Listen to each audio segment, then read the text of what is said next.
ابھی خبر ہے کہ دریائے راوی میں طغیانی کے باعث پانی ناروال شہر میں داخل ہو گیا ہے۔ سرکولر روڈ، عیدگاہ روڈ، ریلوے اسٹیشن روڈ سمیت متعدد علاقوں میں پانی داخل ہو گیا ہے۔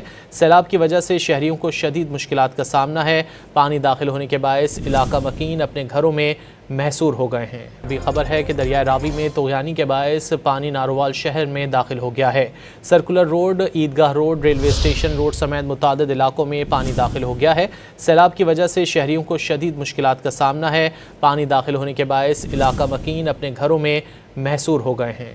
ابھی خبر ہے کہ دریائے راوی میں طغیانی کے باعث پانی ناروال شہر میں داخل ہو گیا ہے۔